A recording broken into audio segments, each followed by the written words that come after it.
These words help me live a dream and fight to live, but they were just supposed to help me live a dream. I get this hand caught in a wheel line. I was bleeding so bad, he just couldn't help me. You were quitting football at one point in time to Cowher, right? The coach goes, no, I kicked you off. And I go, no, I quit. I went into cardiac arrest in the locker room. There's a difference between strong and farm strong. All right, I will destroy non-hodgkin's lymphoma. And I stuck it on the wall. Dying was not an option. You picked the wrong guy. 100%.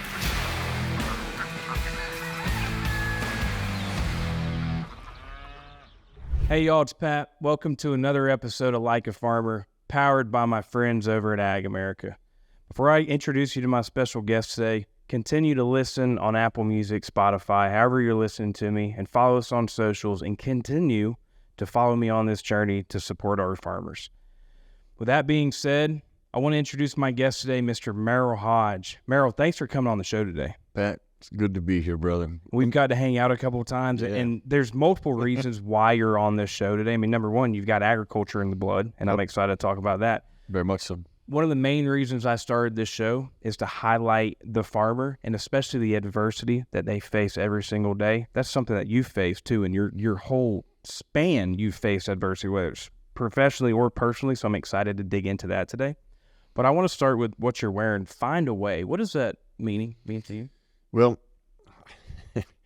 these words help me live a dream and fight to live, and a lot of in between, but they were just supposed to help me live a dream. And it started as a kid. When I think of age 12 was significant for me in my life. I was moving pipe. I was on a potato farm for a farmer. I was in the middle of getting my first bedroom, and that became important because I had always envisioned the one thing I'd never seen in a bedroom I would want if I ever had my own bedroom, because I didn't for a long time, was a wall of cork so that I could put goals up. I could see visuals. I had a teacher one day say, when you have goals, you need to write them down and pin them up in your room. It's where you start and end your day. And the first time I heard that, I was like, God, that's a great idea. I would never thought of that. I was a kid. I'm like, that's a great idea. But I got a brother in a bunk bed, so I ain't putting anything in my room right now until I get my own bedroom. Because I used to pray diligently every night that he would disappear, because then I would have my own bedroom. Yeah, just wondering. Doesn't mean I don't love my little brother. But when I finally got it, my dad made me a half wall of cork. So it was a wood Jarrell cork above it, and I was pinning up my goals. And I will play in the National Football League, and I call this my moment of truth in life. We all have them. We will have them more than once in life, where you have to make a decision or a commitment. And at the time, I would play in the National Football League was nothing more than words on a wall, because as a kid, all I ever heard was, oh, you know how hard that is, what the odds are, don't put all your eggs in a basket, son, or that's impossible. And it was that moment of truth where I was thinking through that, all the things I had heard, and I'm like, then the words pop into my head. And like, now let's find a way to do that. And then that day I committed to that goal. And those words inspired two things that still resonate with me today, that are part of my life. They're principles, action, and ownership. No matter what my circumstance is, no matter what I'm facing or I'm going after, we have a responsibility to do something about that, to change it, fix it, stop it, or start it. And then that ownership, where this is me, okay? I'm responsible for it. Like, nobody wants your dream or goal more than you. Nobody's going to work for it like you. So trust yourself in the journey. Don't live in fear. I've always believed that fear is temporary, but regret's forever. And those things have helped me through the process. But these words sent me on a journey. They've inspired action and ownership and everything. I've used them many times. I live by them. They've saved me many times. They've helped me get to where I am in life. And I like to share the message, because find a way is different for everybody, and everybody has the ability to find their way. It just comes down to this right here. Our greatest tool is our mind. The key to that: do you control your mind? Does your mind control you? And I've lived this. I've seen it happen, and it is actual fact. People that learn to control their mind can overcome anything and can become anything. And one of the ways to help people do that are visuals. Any human being, any person could take whatever thought that they're having. If you turn that into words and goals, those words and goals will inspire action. Those actions will lead to patterns and habits, and that will build your character. And it's your character that's going to take you on your journey to help you find your way. That is a formula any human being can use and apply. It doesn't matter what it is. You're a farmer working every single day, and I understand. I love that you do this for them, because I lived in that environment a long, long time. And I used to marvel at the Shizawas were the name of my first farmers I worked for. But the dad who really established it, he's probably in his 70s, because he showed me how to move pipe the very first time, how to start the motor and how to move the wheel lines and all the stuff. And I remember thinking, man, this guy's, he was in his late 70s, and you could see all of the labor in his hands, but he was as tough as nails. He had a grit about him that I marveled at as a kid, and how he worked, what he did, the things he showed me, the things he explained to me. And I started there when I was about 12 years old. Dude, I've just never forgot that. Hell, we could just stop the episode now. I mean, everything that he just said, adversity, inspiration, grit. I mean, you just named the traits of who the farmer is. And I'm taking a guess here, but let's go back to where you grew up. I mean, potato capital of the world, #1, Idaho. Yeah. But it's a huge ag state. How was it growing up in Idaho? I loved it from this perspective. Like, I used to go and get on a horse and ride on the weekends. Okay, I used to cover 800 acres. I used to trap gophers for ranchers and farmers. People that are not in the West, you may understand this, people in the West will understand it. A lot of irrigation goes on in the West because it's not like the East where it rains all the time. So gopher holes are damaging to irrigation. If you're going to flood irrigate, it's a real problem because you don't get a full flow of water because those holes take it away, and cattle step in them and break them. That's a big concern with ranchers and farmers. And so the less gophers you have, the less chance you have of doing that. And we were responsible for getting rid of those. And we used to love it. We used to saddle up our horses. My brother and I would work on the weekends. We would get $1 a tail, and we'd literally ride our horses to this convenience store. We would take our jar of tails and hand it to and they would give us $1 a tail. We make some $50, $60. That's a weekend. And that was a big time job. I mean, we loved that job. And to grow up like that, I mean, I was driving at age 12. My first vehicle I ever bought was a motorcycle. I would drive my motorcycle to the farm, pick up a truck, and then drive it to the fields and drive around the rest of the day doing some tractors. I mean, hooking up tractors, putting trailers on, moving pipe, irrigating.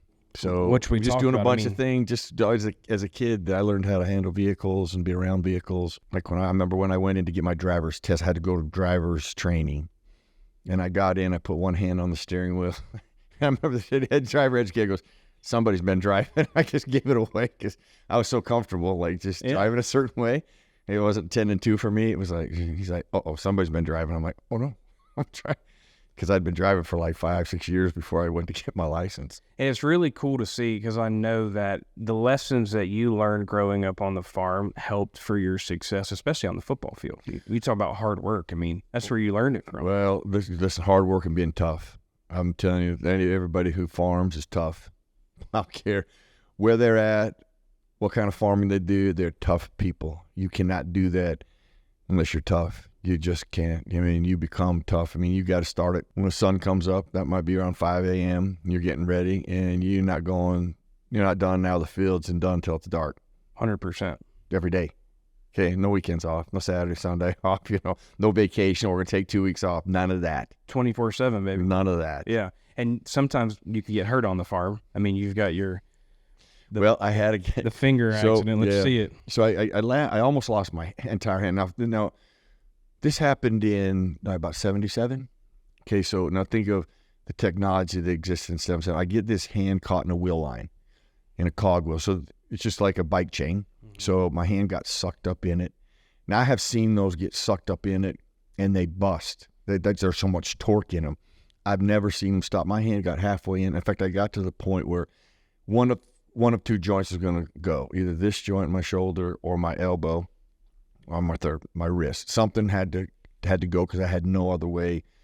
I had no other gift to get. And when it grabbed, the force of it, I've never forgotten the force. There was a force I've never felt before and don't want to feel again. But when it grabbed my hand and sucked me up in there, then it just stopped. It was like somebody stopped the machine. And actually there is a relief valve that releases all the tension that you usually hit when you got done moving, so you keep all that torque out of it. And I panicked just to get my hand out, and I hit it. Now all that would have done, it sent me back through it quicker and faster, and it would never stop. And so as soon as I did that and it didn't release, actually, I hurried and slammed it back down, but now I was stuck in it. Now, this is, because you can't make these things up. I would never make this up. I'm in the Mashad Flats. The Mashad Flats are probably 15 miles away from any civilization. Okay, you can see a truck coming down the dirt road from miles away. Okay, I'm stuck in there. I brought my brother that day. Usually I worked on these because there's a wheel lines and a pivot line. I was always by myself. On this day, I brought him. He comes down the wheel line because I brought him down, and I was bleeding so bad he just lost his mind. He just couldn't come. He couldn't help me. He literally couldn't help me. And in the process, I look over there and I'm like, what is that? I see a truck coming. It was my boss. My boss pulls up. Oh. He stops. He walks across. He's got a pair of pliers and a hammer. He walks across the field because we had just welded all the master links, but on this particular wheel line, we had missed one, and that's the one I happened to be in. So he released the master link, dropped the chain. My hand came out, but my hand looked like a shredded hamburger. How he put that together, they thought I was going to lose my hand. But what the doctor did to save a majority of it, aside from that finger, was honestly a modern day miracle. But when farmers see this, everyone will, oh, you're a real farmer now. You're a real farmer now. It's like, you've lost a piece of your body. You're a real farmer. Think about that. On. No, yeah. It's so true, too. And that's another thing. Kent Shizawa, George Shizawa, every one of them had something very hand-wise that has been... I mean, especially when you're cowboying too, and that's something. I mean, you grew up doing that too. I know you did the Cowher. Yeah. And I mean, hell, you were the cool thing about you. I mean, we always talk about Merril Hoge. I mean, you had a great football career. You're great on TV. I mean, it's all been sports. You have an unbelievable badass story on the farm, though. I mean, you're a cowboy through and through. You loved calf roping. Yeah. You were quitting football at one point in time to calf rope. Yeah. Well, I mean, people don't even know that. You quit your sophomore year of high school. Yeah. I got kicked off / quit. It was kind of a mutual agreement. We'll meet in the middle there. So, depends on who you talk. The coach goes, no, I kicked you off. And I go, no, I quit. And I'd already been, so Kent Shizawa, my boss, he was also a calf roper. He would rope on the weekends, and go to various different rodeos and events. And I loved that because we were riding horses a lot, and I did a bunch of roundups. I mean, we branded cattle, we dehorned cattle, denutted cattle. I mean, hundreds and hundreds of heads of cattle that we used to do that. And so I thought, I've always really enjoyed roping, and I've always wanted to be a calf roper. So I'm like, let me try it. I tried it. So I've had him build me a trailer. I bought a horse, and I started to work on being a calf roper. You talk about cowboy actions, how you can lose. Like, see, roping is one of those dangers where you can lose a finger, a thumb, and a heartbeat. Quick. Dallying and ropes. I mean, we got a lot of cowboys back home. Yeah, I used to worry about that all the time. And I think that was maybe some of my respect for it. But I was probably, I couldn't have been but 14 at the time, probably around there, 15. I was a late bloomer, so I wasn't really physically very strong. And I always struggled throwing calves, and that frustrated me. That's probably one reason that I went back to football. Actually, I just couldn't throw a calf, which obviously speaks to the respect I have for just how hard and tough cowboys are. It ain't no joke. I mean, it's anything that when you see somebody do it professionally and they do it so easy, it looks so easy, and then when you actually do it, that ain't easy. Throwing a calf ain't easy. There's a difference between strong and farm strong. There's no doubt about that.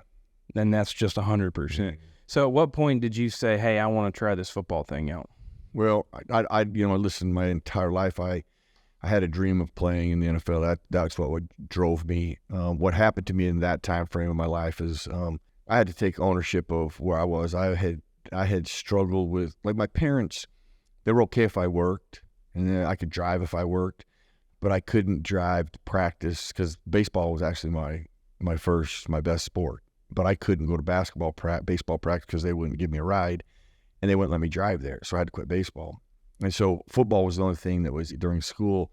Had football not been during school, I wouldn't have played football. I wouldn't have been able to because I had to work. So football, in a way, was my one outlet that I loved.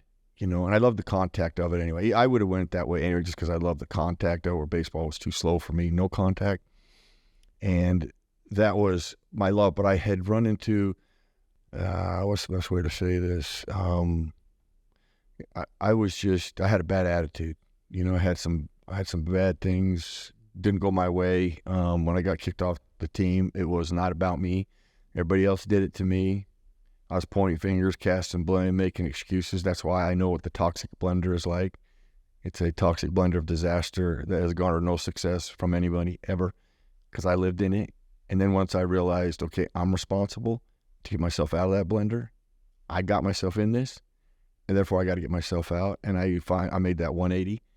Then I realized what ownership is about, that I'm responsible for my changes. I'm responsible for things that have happened to me, even if somebody did it to me. I'm not going to harbor that.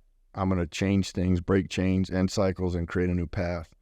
And once I did that in my life, that changed for me. And one of them was like, I start thinking about the roping and football. Technically, you can rope forever. I mean, my brother roped he calf roped forever. So when I found that out, I'm like, wait a minute, I can only play football so long. So let me go get all my efforts into football, and then maybe I'll calf rope again one day or team rope one day. And you did that. And then, and you've been ingrained in that community, especially growing up in the state of Idaho. So you're playing ball in high school, and then you chose to go to Idaho State. Were you getting recruited by anybody else, or was it, I'm staying home and playing ball here? I bless your heart for saying you chose to go to Idaho State. I had no other choice but to go to Idaho State. I'm glad you put it that way. It's kind of you.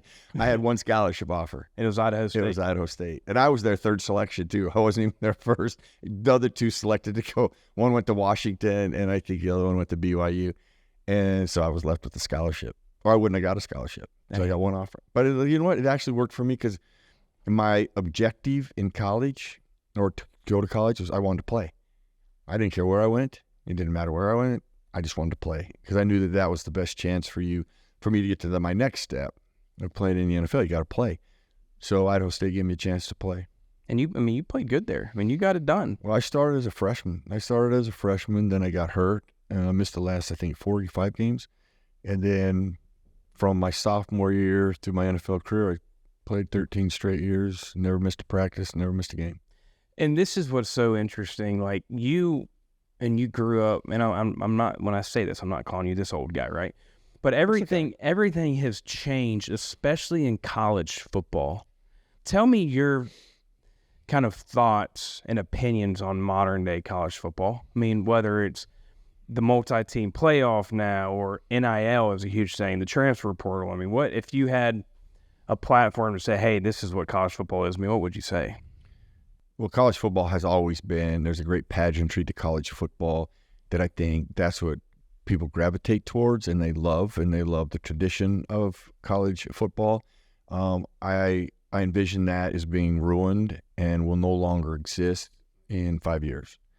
The NIL has no structure, has no rules, it has no disciplines. Tell me one thing in life that works without rules, structure, and discipline. Nothing. Now, I'm not objective to athletes and players getting paid. I really not. Actually, when I was in college, I used to wonder, maybe this was confusing for me. I had one of my best friends had an academic scholarship. I had an athletic scholarship. He had a job. He could have money. He could do whatever he wanted. Nobody was going to take that scholarship from him. Mm-hmm. I had to work. I mean, I didn't have enough money, but I couldn't work, because if I went and worked in times that I could, like on the weekend during the football season, I'm going to lose my scholarship. I'm like, how is that right? I got the same scholarship. He can do whatever he wants. He can get a job, and he can get through school much easier than I could get through. So I'm not opposed to athletes making money, and they help drive revenue, and they do. But to establish something with absolutely no structure and no rules and no foundation and guidance, you're asking for failure. You're asking for utter disaster. And what I think ends up happening, you're going to have a group of colleges up here that all have big-time money. There's college football, and everybody else is down here. Yep. That's going to have the pageantry of college football, the history and traditions. Goodbye. If you were playing in this day and age and NIL was a thing, I mean, what would your valuation be, you think? You mean what would I make? Yeah. What's Merril Hoge's valuation? If I have to use the circumstances, which I have, so if I go back and look at I probably wouldn't get anything. I'd probably get a little stipend of $1,000. Hey, y'all, it's Pat, and I'm back to talk about my great partner, Fresh from Florida. Food tastes better when it's grown closer to home. That's why when you look for the Fresh from Florida logo where you shop, you can rest assured that you'll find the freshest, best tasting, and highest quality produce you can get.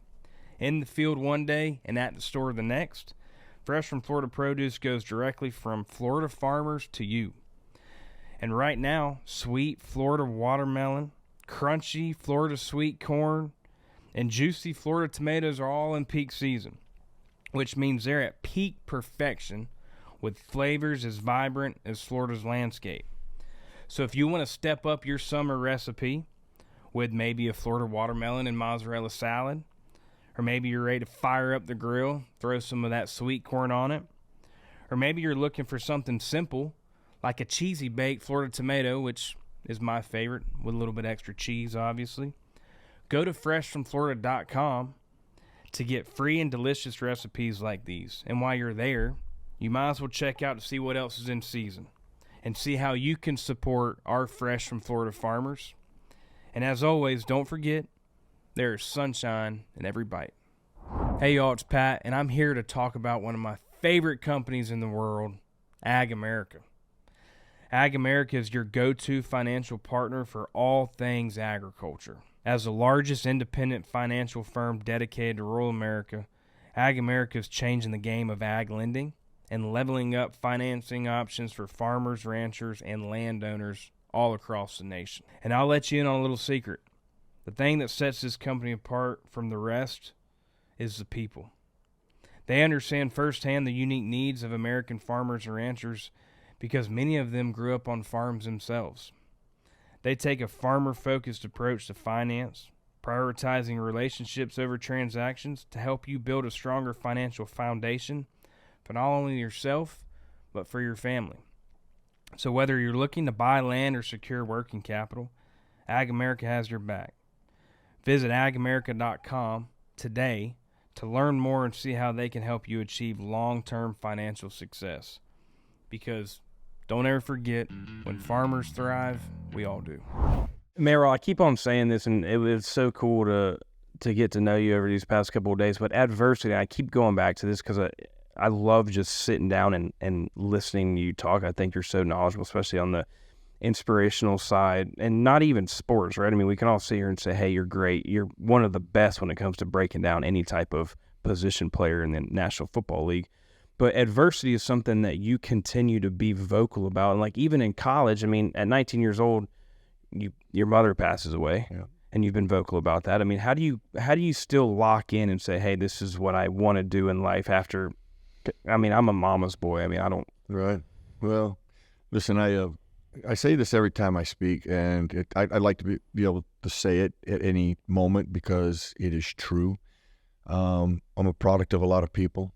People have challenged me. People have inspired me. I find hope in people. And that's right, the cornerstone of the game of life that we're all playing.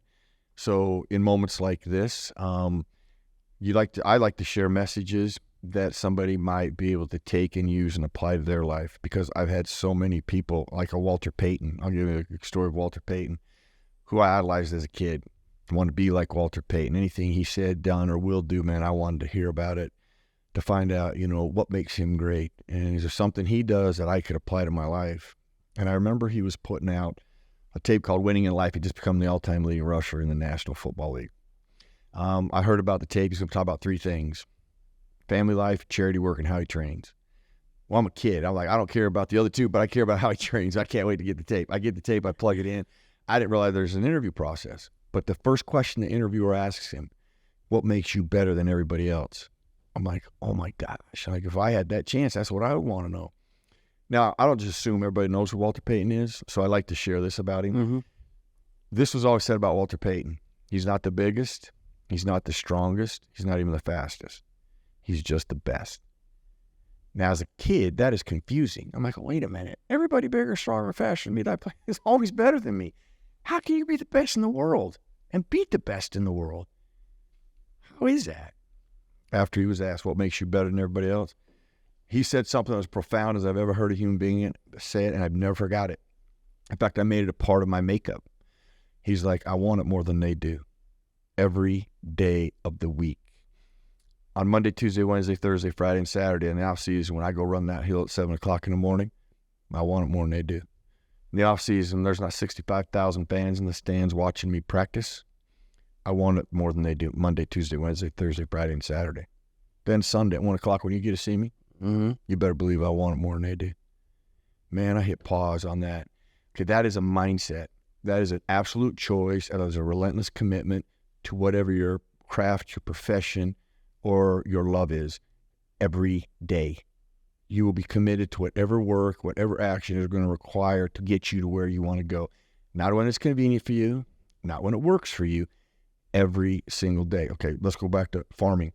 When it's raining, it's miserable outside, farmers get a day off? Absolutely not. Never.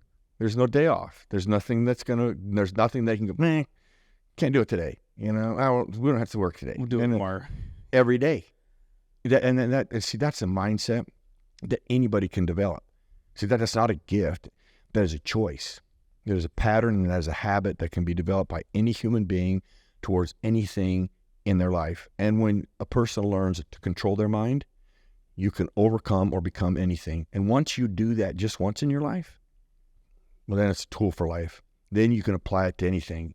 And when I heard him say that, I'm like, that's it. Every time I practice, play, or train, I'm going to be like that.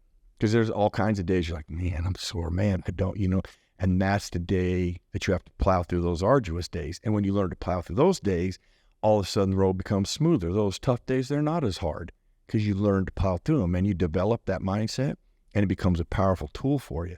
And once I learned that, I'm not saying it's easy. Okay? To start it is not easy. But if you start it and the more you do it, the easier it becomes.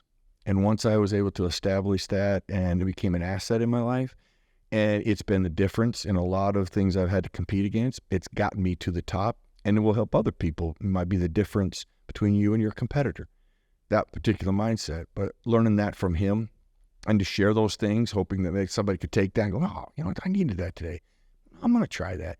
And they apply that to their life, and it helps them get to where they're going. That's what this is about. That's awesome. Going out of college, in your mind, hoping to get to the National Football League, you've been wanting to do that your whole life. You get the call 10th round, right? Yeah. To the Pittsburgh Steelers. Yeah. I mean, who called you? How did that feel? Because I know you're probably pissed off now. I mean, that was an arduous journey too. I went to the combine. Okay, so I just found out this year that 1987 was the first year they did the combine in Indianapolis. And that was my rookie. That was the first year I went there. I was in 87. I was at the combine. I didn't know that. I thought they'd been doing the combine there. Anyway, it was the worst combine performance in the history of the combine. Thank the Lord they don't have footage from that. Okay, first of all, why do you say that? Because I got sick. I got the flu. I got the flu about 10 days before I'm supposed to leave. I got it bad. I lose like 10 pounds in like 3 days. I'm an absolute train wreck. No. Through my agent, I'm telling the NFL that I'm on antibiotics and stuff to help me. Well, as soon as they hear that, they're like, well, you better make sure you verify that and you have the right medical backing to support, because we're running blood tests. We're going to give you a drug test. And if you come up negative on anything because of your, I'm like, what? And I go, I wasn't on steroids. So now I'm like, I spent a week trying to get the right literature and the right documents from the doctor to verify I'm not on steroids or something comes up negative, so that I don't get banned right off the bat. I mean, as a kid, I have all these things going on in my head. So I go to the combine. When they run the 40, I felt like I had 40-pound vest on me and cement boots. I couldn't run the 40. I might still have. At one point, I had the most receptions by running back in the NCAA history, and that may never be broken if it still exists, because nobody's going to play 4 years again. There'll be no running backs. More than likely, that don't play 4 years. There's a good chance of that. Okay, I don't think I caught one ball in the ball drills. The first ball, it hit me, it went right to my hands, hit me in the face, and then I saw blurred vision. And then after that, every ball was coming out there. I couldn't catch it. Man, I did nothing right. It was the worst combine history. I'd tell people that there's a guy. Remember Alonzo Highsmith? Alonzo Highsmith was out of Miami. He was the best fullback in the country at that time. He went to Houston Oilers, #1. Since Highsmith and Hoge were on the same line, they do this quad hamstring strength, and they have these machines where you get in it, and he gets in it, and I'm like almost like smoke's coming off it. He was like yoked, his quads were massive. Well, I get in it. They didn't switch and adjust anything. I'm like, I couldn't move. I was so weak. I was like, oh man, this is the worst thing of my life. So I get out the combine. I'm like, ain't nobody drafted me after that display. Now, Denver, the Raiders, Green Bay, Washington, and the Pittsburgh Steelers did come back into Idaho State and reworked me out. Of all those teams, only one team didn't work me out. They only asked me like if I played basketball, and they talked to me about my basketball, was the Pittsburgh Steelers. In fact, I was talking to the scout, and he's like, hey, you play basketball? I'm like, I thought it was a trick question. I'm like, yeah. He goes, well, we got a basketball team in the offseason. You can make some money on that. And I'm like, okay. I go, do you need me to work out? He goes, no. He goes, I got everything here, watching tape. He goes, no, not anything. Just wanted to meet you. Thanks for coming by. So I shut the door. In my head, I'm like, okay, that team ain't interested in me. So, they want nothing to do with me. I don't really worry about them drafting me. And they're the ones that drafted me. In fact, he was the one who called me. That scout was the one that called me. And he said, Merril, we need you on this team. You can make this team. Going back to the combine, and you've got a lot of people just sitting out on the combine. Yeah. I mean, is that something that you think are those reasons why? I mean, how do you feel about? The combine is an athletic event. It's not a football event. Don't get that twisted. There's been more mistakes made and will be made at the combine by people running around in their underwear, not playing football. It's just going to happen. It's waving people. Oh, he's fast. I'm going to sign him up so he can play. Okay, go ahead and go that route. Where I think there's value in it, though, you can talk to the kid. You can do interviews, and I do think there's value in that. I'm not going to minimize that. And measurables are important, but they don't validate that you can play the game of football. And that gets overanalyzed, and people make the biggest mistakes at the combine.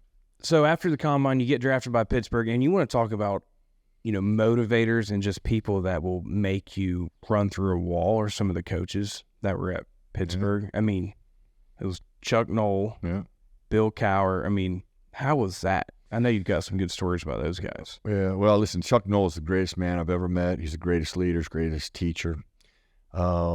And he displayed the things that are most important if you're going to be peaceful and successful in life. Great integrity. And how he modeled was impeccable. And he was a great challenger.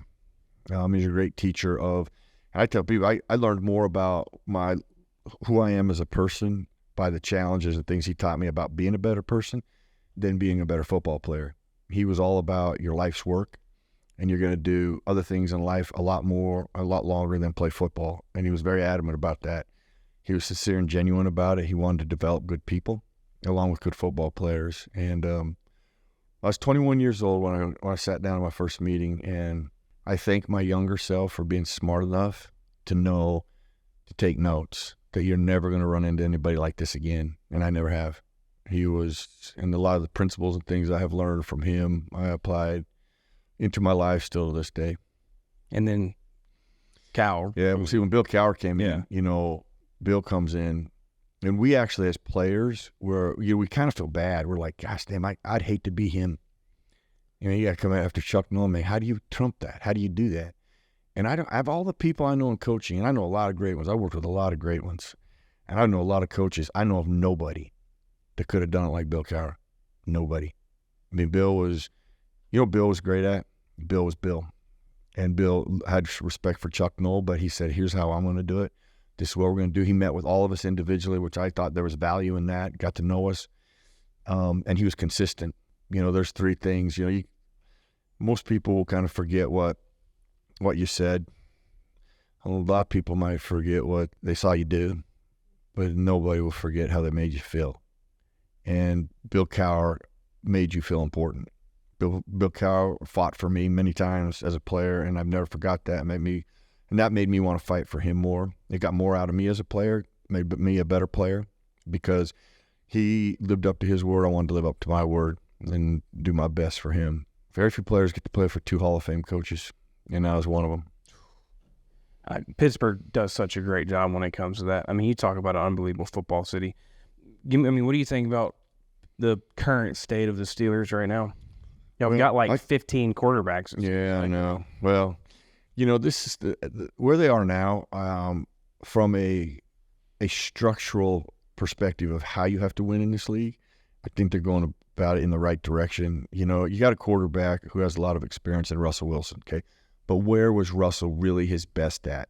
He's best when he's complementing a great run game and a great defense, okay? So they're building a running game. Now, that's not going to be the best in football right off the bat. You might have two offensive linemen, they're rookies, okay?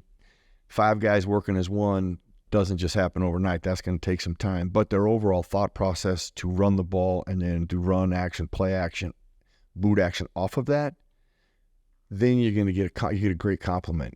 You get to control that. One of the most important aspects in our league in the NFL, you got to control the tempo of the game. It is one of the most critical components to win consistently.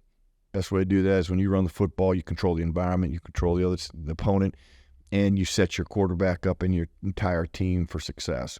And Russell Wilson is tremendous. He's probably one of the best at football, complementing that type.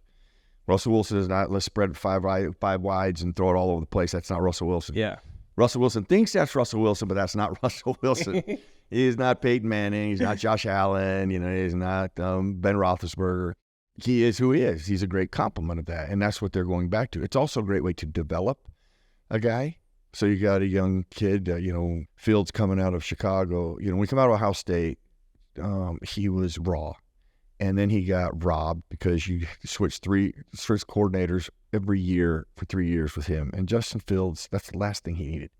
So now he gets to play in a system that is great in developing a young guy and building him up to be able to play from the pocket. Now, he has potential to be a better pocket guy than Russell Wilson, but he's got to be groomed and built again. And he's got to have some confidence established in him. So the way they're going about it, I think, is going to benefit both guys. And I think they have serious upside. They got new coaching. So you have a lot of new stuff. So this is not going to just click all of a sudden. It's going to take a while to develop chemistry. But all of it speaks to going in the right direction and the style and the things that you need to do to win consistently in the NFL. So if you're the head coach, who you starting in week 1, QB? Well, this is what I do, honestly. And I think it's what any coach should do, is you allow them to compete. You truly allow them to compete. I'm not saying that you don't have a preset notion, okay, year 1, year 2. Well, we'll let you compete and then let that competition show you who's the best and go with the best. Sometimes that doesn't happen. The guy who's starting to get better, you're like, oh, no, I still thought it was this guy. That's why you want competition. You want the very best of them. Let true competition happen. And I do believe Russell Wilson's experience would win out based on all the things I just talked about and how they're going to go about it. But let him prove that. And if it doesn't, then go with the guy who earns it. Yeah. So, and I've always believed that.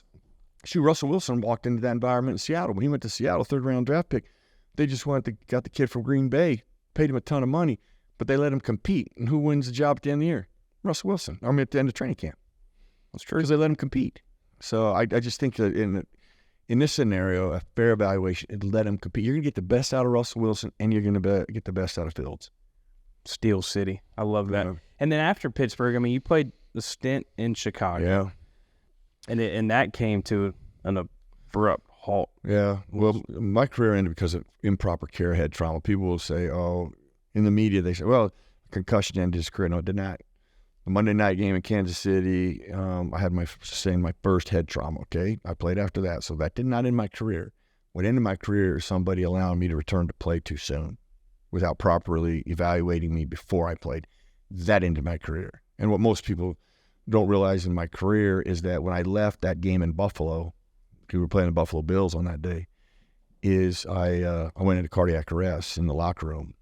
And I laid in intensive care for days. I had to learn how to read again. And I lost my purpose and my hope. At age 30, I had to start all over. It took me literally several years to learn how to really read and get back into.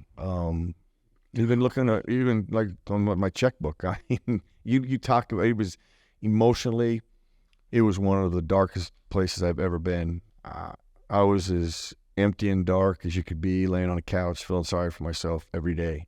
And in that moment, again, it wasn't until I found responsibility and getting myself up off that couch did things change for me. Like accepting a call that had come in and making a call that might help me. But until I make that first step, I was still on that couch. Like nobody was going to get me off that couch. And once I realized that, that's when things changed for me. But so I know when people are talking about where they might be from a mental aspect, that it all starts with you, though. It does start with you making that first step. I'm not saying that first step, then it's over and it's easy. It was a 5-year journey of me digging myself out from where I was emotionally. But it was that first step that was the most critical, and I had to make it. And when people are in that state, you have to make the first step. Now, there's going to be help and ways to get out of it, but you got to make that first step and effort that way, and then let other people help you, and then let other things help you through the journey to get back into feeling better about yourself. You're spot on. And I always like to bring back, one of the main reasons why we started the Like a Farmer show. I mean, you got two objectives. You want to celebrate the farmer, but you want to educate the people. And mental health in agriculture is one of the most important topics that don't get talked about. So I really appreciate when you say things like that, and it's something that nobody cares to talk about, and I think that's huge. I really do. I tried to help the government actually with a program. It was a long, arduous program. And when I met with them, one of my first things was like, hey, listen, we could create the best program in the world, okay? But if we don't establish ownership in this process, meaning the person, me, I'm going to go, okay, yes, I'm going to do my part. And if you're going to help me, I'm going to at least do my part, and we're going to go about this together. We got a shot. If this person never just takes ownership and they stay in that darkness and they keep pointing fingers, casting blame, and making excuses, we're never going to help them. Just, we got to accept that, okay? People need to take ownership of getting themselves out of that or off that couch or that first step. Because actually, once that happens, then you start to breathe some freedom and some excitement about yourself. Does that happen to me? And once I started to do that, I'm like, oh my gosh, that's so much better than being on the couch. And I'm not saying that I didn't have tough days, but go back to that mindset of a Walter Payton, using those things in football, and I get to use it in life. I got to plow through that day. I'm going to get to me another day. And then you start surviving that day, you get another day, you feel better about yourself, stronger about yourself. People help you. That's why I find hope in people. There's people along the journey that I credit. Lynn Swan gave me my first call because he knew I was into broadcasting, and I had not returned that call. I'd been on the couch feeling so bad for myself. I didn't even return that call. I didn't even acknowledge the call. Well, that's the first call I made, returned back, and met him in Champaign, Illinois when he was part of the ABC crew. I went and shouted him in Illinois when they put Michigan and Illinois played.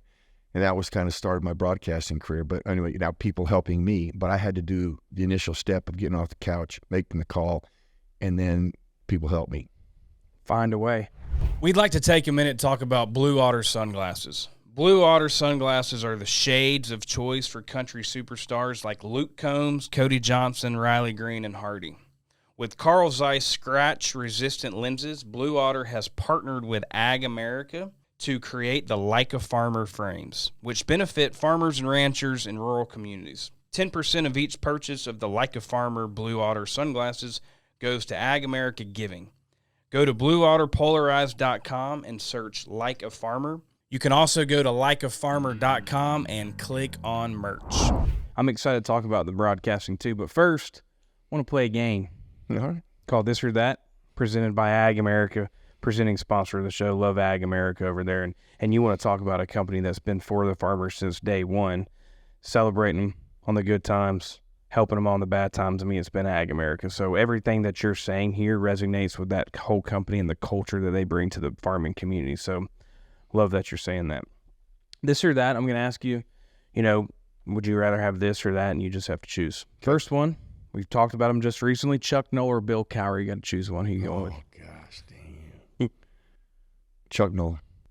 Yeah. And that ain't easy. Yeah. That ain't easy. NFL training camp or moving irrigation pipe?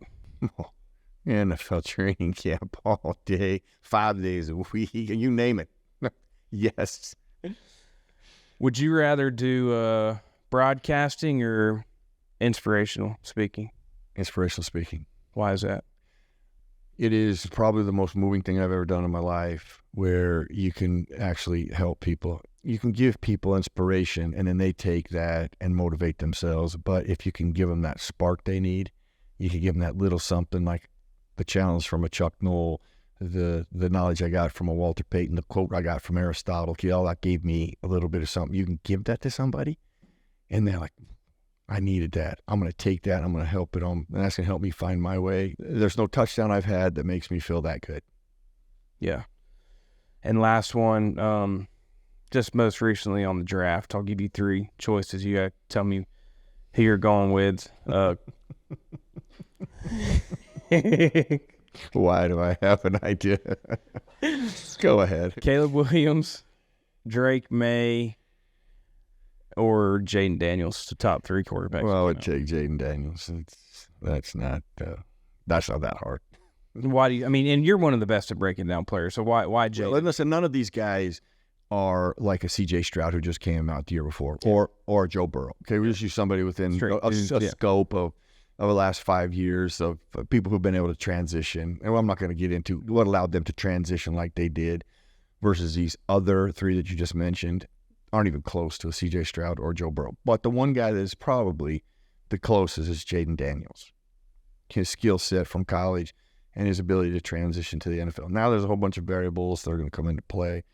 You know, the system they run in Washington, coaches that he gets, you know, and that development will make a big difference in, you know, his work ethic, you know, the kind of kid he is. But when you look at his skill set, you know, his processing and accuracy, those 2 things have to be like this. He has the best of those 2. And there's different degrees of that. Now, he's not a C.J. Stroud, like I said, or a Joe Burrow, but he's not that far off. And that's why I give him an edge over those other 2. Who's the best QB in the National Football League right now? Yeah, I think of different things that make somebody the best. You know, I actually think Joe Burrow's the absolute best pocket guy, from process to accuracy to throwing it from just the pocket.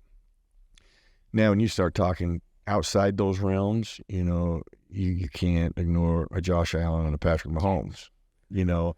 And then if you look at Patrick Mahomes and Josh Allen, like Josh Allen has a much bigger arm than Patrick Mahomes. Patrick Mahomes just has a more athletic arm. You know, you've seen how he moves it versus the strength of it. Like Josh Allen does, probably has the strongest arm in football. I don't think there's many teams in the NFL, organizations that wouldn't feel bad about having either one of those 3 guys. Yeah, 100%. As their foundation. I agree. I could talk football shop with Merril Hoge all day, every day. So after football, like, what made you know that you wanted to get into broadcasting? Well, it was by accident. I'll go back to Chuck Noll. Chuck Noll always challenged us to work on your life's work. And he would give these 2 presentations or talk about it in 2 different times. Like if we just got beat really bad, he would talk about our life's work might start a little sooner than we expected if we don't change things around. Okay, so that's one of them. And then he would always mention it towards the end of the year. He's like, listen, don't waste your off season. Work on your life's work, find what you want to do something, go back to school. Or he used to always say, use the stage you have. It's rare. Not many people get these opportunities. Just don't abuse the stage. And I thought it was a great piece of counsel that people are going to give you an opportunity. Don't act like they owe it to you. Do your job. And meet them halfway and be grateful for the opportunity. I was doing a radio show, a remote. I did it for a place called B94, and it became popular. Actually, I was one of the first players ever in the Pittsburgh area to do a radio show on air. And I used to do it from the PR department's office so they could listen to me talk so I didn't say anything wrong. That's how it was like in 1988 or 89. It was around there, about 88. And this rock station is the biggest station in Pittsburgh. It becomes popular. So I was at another remote with them, DVE, and they go, hey, what does B94 pay you to do that?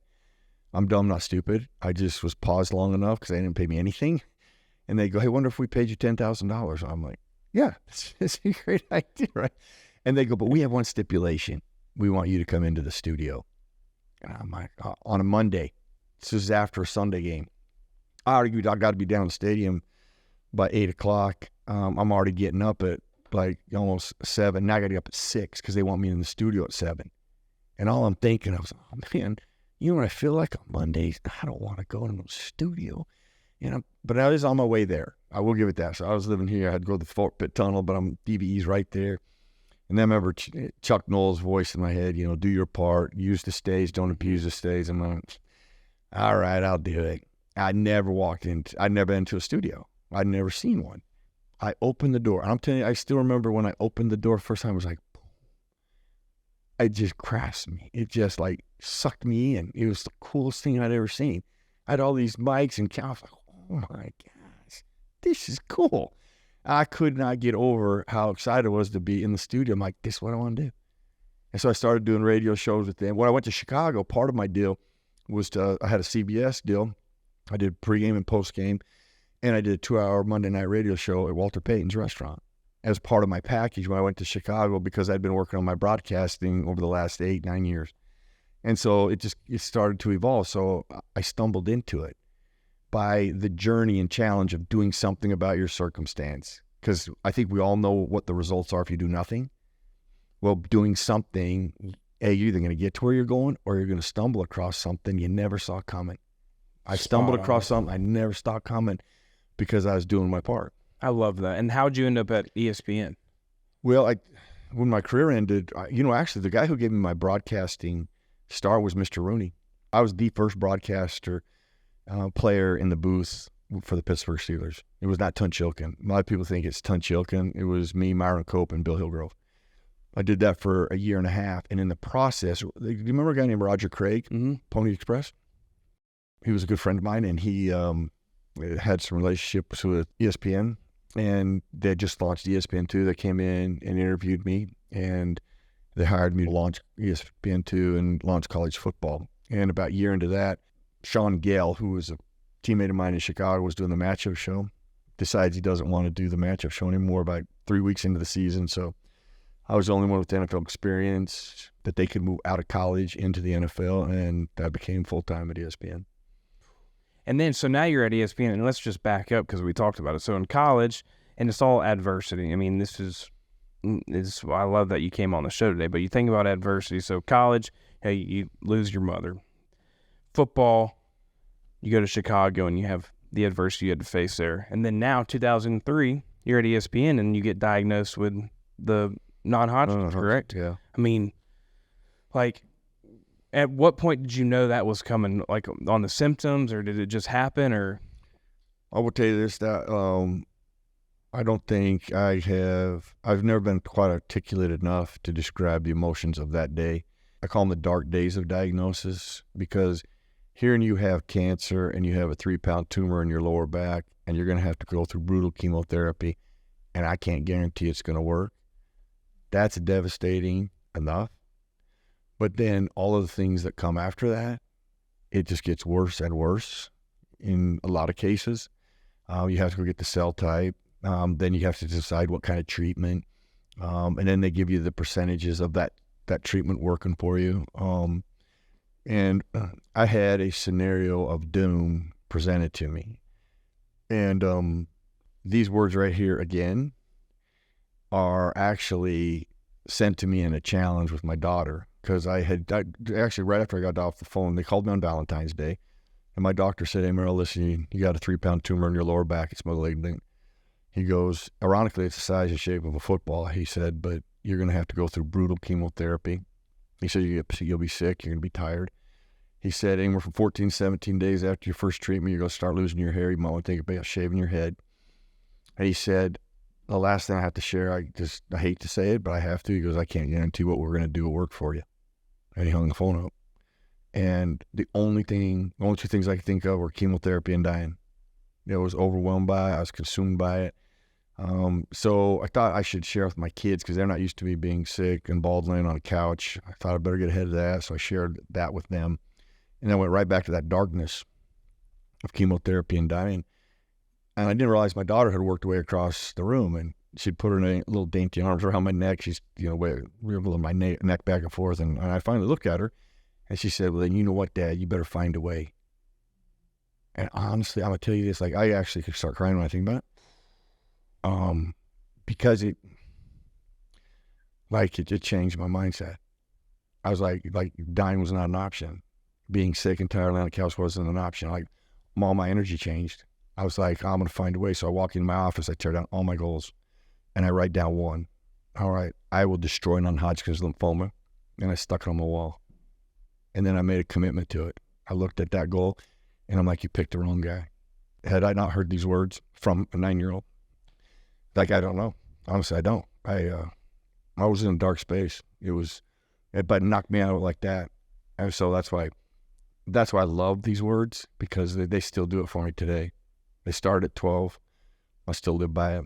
I share it because I'm hoping it helps others, because it doesn't have to be what I'm going through, but they're going through something, or they're dreaming of something. Can it help you? Can anything help you? God, that's awesome. That's deep. I love that. You're always finding a way. I mean, it always goes back to that saying. Yeah. And it's so cool to just, because it means something. I mean, that means you're doing something you're supposed to be doing, like what you just told me not too long ago. It's like, that's unbelievable.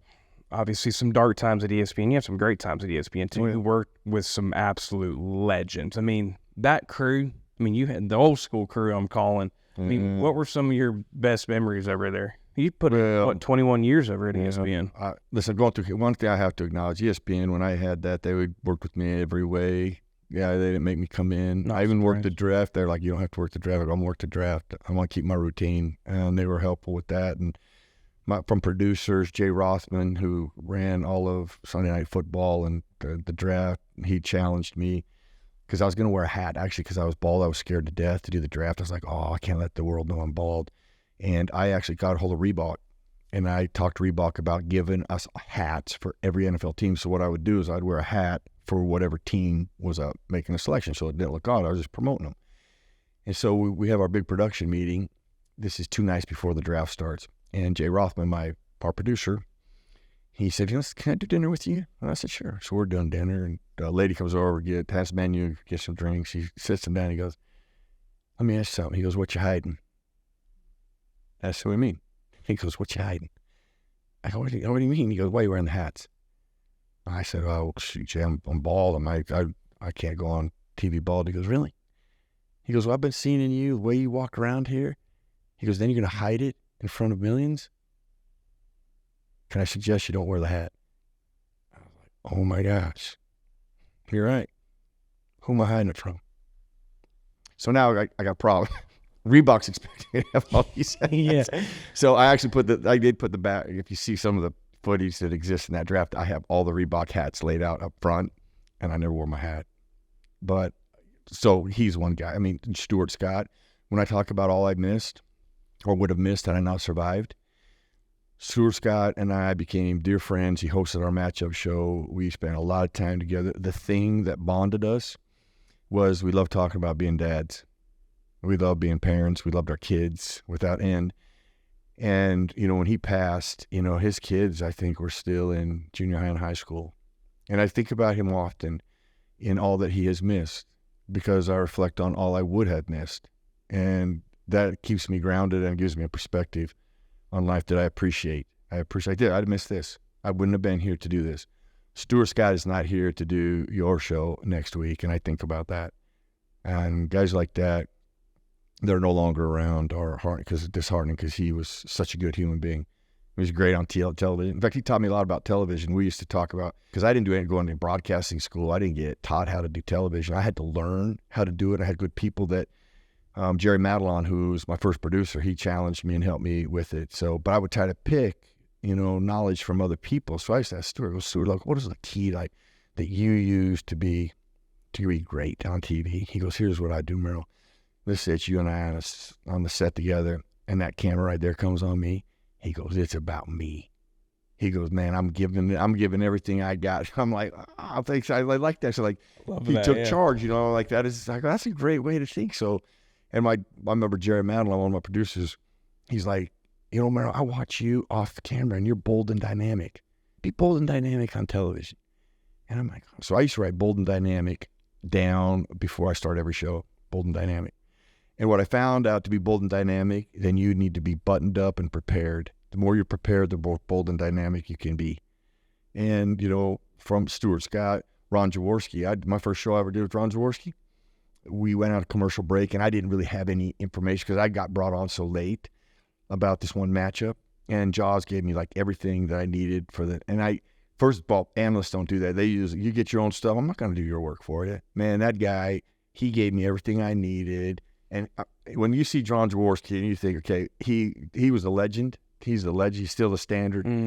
And just a superhuman being. I mean, and he helped me through my first show. And I've never forgot that, But I remember when I left, I'm like, I will never show up not prepared with that dude. Jaws. Because he is that good. Yeah, I agree. Like I said, I loved watching you on TV, especially ESPN. And then, like, that big layoff in 2017, there's a lot of, I'm saying, goats that were just gone. Yeah. Here's what I understood about that. there's obviously a disconnect. See, Disney owns ESPN. So Disney called in and said, listen, you got to make some cuts. Now, this is how I know there's a disconnect. I just signed a 5-year deal with ESPN 2 months ago. And Disney comes down and says, hey, get rid of people. Then I'm like, you didn't communicate to you clearly wouldn't have given me a 5-year deal because you had to pay me for 5 years. And I'm not even working there. Jaws and I had just signed 5-year deals. We both said, hey, had ESPN said, we're going to put you on radio, we'd have quit. We'd have given everyone back and quit. I go, you could have got rid of us easier than just let us go. But I don't know. I don't know all the particulars. But here's what I did hear and find out. From a numbers aspect, they just took our numbers and they put them to the other side. So it looked like a plus versus a minus. For as bizarre as it might sound. But yeah, you can't control those things. I didn't spend much time on getting let go. It was a game changer. Yeah, you always have a plan on what's next. I mean, I know Merril Hoge, okay, this is over, next chapter. Like, did you know what you wanted to do? Or yes, well, I had been that was different than when my career ended in the NFL. At age 30, I had no purpose, no hope. That was a dark, dark space. Now, I learned in that area how to reboot, how to rebuild, and how to create your life's work. Okay, so that was an arduous journey. Okay, so I learned from that. I knew it wasn't going to be hard the next time, but I'd been speaking already, and I'm like, man, I want to do this. When the time comes right, I'm going to do this. Now, the reason that I wouldn't leave ESPN just to leave them, because 0.016% of eligible drafted players get drafted in the NFL, and only 30% of those make it. There's about 1,900 jobs. Okay, that is not a lot of jobs. In broadcasting, on a national level, if I say 100, there's not 100, but it's harder to be a broadcaster on a sport that's on a national stage than it is to play in the NFL. So I'm like, why would I want to leave that? There's you know how many people want my job? I mean, I might as well do it till they get rid of me, which they did. And I go, when they get rid of me, speaking was what I had been working on, and I was going to go all into once that happened. I thought I would be done after that last 5 years. They let me go sooner, so I moved into speaking a lot quicker, and that transition, based on the experience I already had, was just so much easier. You've got a purpose in what you're doing now. I mean, it's unbelievable what you have done, what you're working on. I mean, what projects are you shout out Kathy. You got a great PR person who takes care of all our clients. Love Kathy. She's brought a bunch of guests on this show, so I got to make sure to keep Kathy happy. But, I mean, what projects are you working on right now? Well, really right now, my entire focus is sharing the message, find a way to speak. That has really been my biggest passion. I still help run a program called the Way to Play program in the NFL that we launched about 7-8 years ago. That was stimulated from watching tape and trying to recognize players for playing the game right versus penalizing just one guy for doing it wrong. We got the other guys are doing it right, and one guy gets recognized for doing it wrong. Let's credit the other 21 guys for doing it right. So that Way to Play program is passionate for me. And I still do stuff for the Steelers organization from a social perspective and breaking down tape and current matchups and post matchups, and still love doing that. And I still do my show at DVE that I've been doing for like 33 years, where it started. That's awesome. I mean, and I love that Pittsburgh's got you breaking down tape. I mean, like I said, you're one of the best, and it's so cool to see. What would you say, and we're wrapping up the show, and I really appreciate you coming on, but you've got the agriculture background. You've got more motivation in you than I've ever seen you. I'm going to run through this freaking wall when you leave because you got me pumped up. But what's like a message you would say to the farmers out there that are working for us 24/7?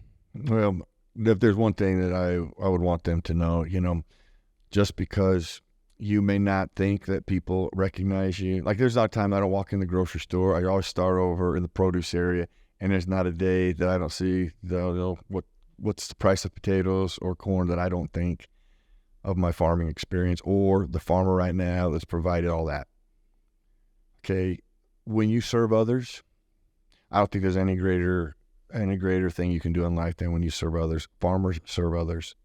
Now, what is hard with that is, and this is another thing that I believe in, you can't keep score in life. You just had to understand the value that you're bringing. You bring enormous value to the human race, and you serve and you give to people.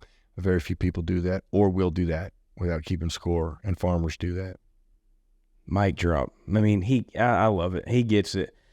I appreciate you coming on the show. My pleasure, brother. I'll tell you, I love what you're doing. I love it because your audience is good people just like you, and because I've got to work with them and be a part of them. So I'm glad you're doing this for them. Appreciate it, man. And you're a complete badass. I mean, it's been cool to spend some time with you.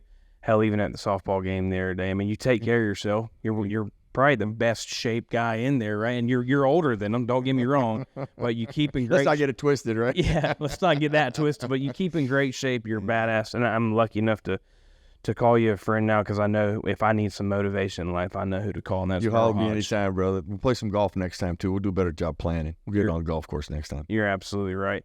And that wraps up this episode of Like a Farmer. As always, continue to listen on us on Apple Music, Spotify, however you're listening to me every single week. Continue to follow us along on our socials. Comment, subscribe, share, do whatever you got to do to be like a farmer. Oh, dude, man, that was awesome, man.